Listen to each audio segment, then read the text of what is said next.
Hallelujah, praise the Lord. कैसे आप सब? मुझे विश्वास है कि आप सब आशीषित हैं और ये समय है हमारे आज के वास्तविकता संग्रह को पढ़ने का। तो आइए आज के वास्तविकता संग्रह के संदेश को पढ़ते हैं जो लिखा गया है पास्टर क्रिस ने। और आज के वास्तविकता संग्रह का संदेश है, आप कौन है इसका ज्ञान। आरंभिक वचन लिया गया है नीति वचन 11:9। भक्तिहीन जन अपने पड़ोसी को अपने मुंह की बात से बिगाड़ता है, परंतु सत्यनिष्ठ लोग ज्ञान के द्वारा बचते हैं। हालेलुया। सोचिए कि आप अपने पड़ोसी के 1 या 2 साल के बच्चे को उठाकर उसके साथ खेल रहे हैं और उसने अचानक ही आपके हाथ पर काट लिया। आप उस घाव को देखेंगे किंतु उसको बेकार समझकर भूल जाएंगे, क्योंकि वह केवल एक बच्चा था।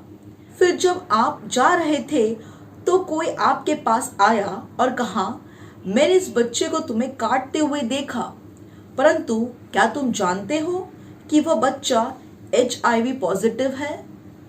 अचानक ही आपके हाव भाव बदल जाएंगे। आप अन्य भाषाओं में बोलना और घोषणा करना शुरू कर देंगे। आपके हिसाब से आप अपने विश्वास को इस्तेमाल कर रहे हैं, जबकि वास्तव में आप मसीह में अपनी पहचान की समझ की कमी को दिखा रहे हैं। परमेश्वर नहीं चाहता कि आप उस स्तर पर रहें। अगर आपके पास परमेश्वर का ज्ञान है और आप पहचानते हैं कि आपके अंदर क्या है और आप मसीह में कौन है, तो आप अविचलित बने रहेंगे। उस बच्चे के विषय में नए जानकारी के बावजूद यही वह बात थी जो पौलुस प्रेरित जानता था और जिसने उसे इतना अलग बनाया। प्रेरितों के काम 28:3-6 में जिस सांप ने पौलुस को काटा वह जहरीला था और जो उसके आसपास थे वे आशा कर रहे थे कि वह फूलेगा और ठीक वही मर जाएगा, किंतु वे अचंभित हो गए कि पौलुस को कोई नुकसान नहीं हुआ। उसने उस पर ध्यान भी नहीं दिया। बाइबल कहती है कि उसने उसको हिलाकर आग में डाल दिया और सुसमाचार बताता रहा। Hallelujah, praise the Lord. तो पौलुस जानता था कि वो कौन है, इसलिए जब उसे सांप ने भी काटा उसने उसके ऊपर ध्यान भी नहीं दिया। हालेलुया। कोई शायद यह कह सकता है, ओ काश कि मेरे पास भी पौलुस जैसा विश्वास होता। नहीं, पौलुस ने विश्वास नहीं दिखाया, यह उसमें काम करता हुआ परमेश्वर का ज्ञान था। उसे ज्ञान था कि यीशु ने कहा कि एक मसीह कौन है।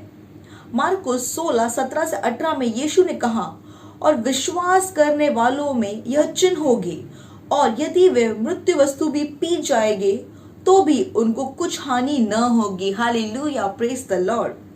अगर कोई जहरीली वस्तु कभी भी आपके शरीर में घुस जाती है, चाहे वह दुर्घटना या जानबूझकर हो, इसका आपके ऊपर कोई प्रभाव नहीं होगा। हालेलुया। आपको चाहिए परमेश्वर के वचनों का सटीक और पर्याप्त ज्ञान। वही है जो आपको जीवन में ऊंचा रखता है। बहुतों की परेशानी विश्वास की नहीं है, क्योंकि हम में से हर एक के पास विश्वास है। रोमियो 12:3।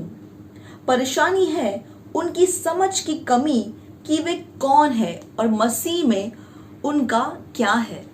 परमेश्वर के वचनों का ज्ञान आपको विजय और प्रबलता का उत्कृष्ट जीवन जीने के लिए एक निर्विवाद दृढ़ संकल्प देता है। यही कारण है कि आपको हर दिन परमेश्वर के वचनों का अध्ययन और मनन करना है। हालेलुया। आइए मेरे पीछे इस प्रार्थना को कहिए, अपने हाथों को स्वर्ग उठा सकते हो, मेरे पीछे कह सकते हैं, प्यारे पिता, मेरे जीवन में आपके वचन के प्रभाव के लिए धन्यवाद। जैसे ही मैं आज वचन को पढ़ता और अध्ययन करता हूँ, मैं न केवल मसीह में मेरे उत्तराधिकार को खोजता हूँ, वरन उसके साथ संबंध बनाने और उस सब का आनंद उठाने के लिए विश्वास भी ग्रहण करता हूँ जो मसीह में आपने मेरे लिए उपलब्ध कराया है। मैं अपने वचन के द्वारा जीवन में शासन करता हूं, जीते हुए, श्रेष्ठता में काम करते हुए और वचन के द्वारा जीवन की चुनौतियों के ऊपर प्रबलता पाते हुए, यीशु के नाम में आमेन, हालेलुया। अतिरिक्त अध्ययन के लिए वचनों को पढ़ सकते हैं। होश 4 में 6, प्रेरितों के काम 20 में 32 और दूसरा पतरस 1 में 2। और अगर 1 वर्षीय बाइबल अध्ययन योजना पढ़ रहे हैं तो आप पढ़ सकते हैं पहला पतरस में 4 और रजाइकल 33 से 34।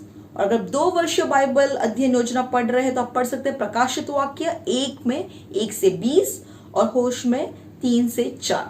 और वास्तविकता संग्रह के संदेशों को आप अपनी भाषाओं में डाउनलोड कर सकते हैं, हर दिन पढ़ सकते हैं और दूसरों के साथ भी शेयर कर सकते हैं हमारे वेबसाइट www.rhapsodyofrealityasia.org से। और आप हमारे उत्साहित करने वाले रविवार की संदेशों को सुन सकते हैं जो है 21 भाषाओं में, जिसमें विशेष प्रोग्राम है टीनेजर्स के लिए, बच्चों के लिए। तो इसे जरूर देखिए हमारे YouTube channel Christ embassy India पे, और हमें इंस्टाग्राम और फेसबुक पे भी जरूर फॉलो कीजिए क्राइस्ट एम्बेसी इंडिया पे। याद रखिए कि आप मसीह में कौन है। अगर आप जानते हैं कि आप मसीह में कौन है तो आप कभी भी घाटे में नहीं हो सकते। आपका जीवन हमेशा सफलता का होगा, आनंद का होगा। आप सबका बहुत बहुत धन्यवाद। परमेश्वर आप सबको आशीष दे और यीशु मसीह आपसे प्रेम करता है।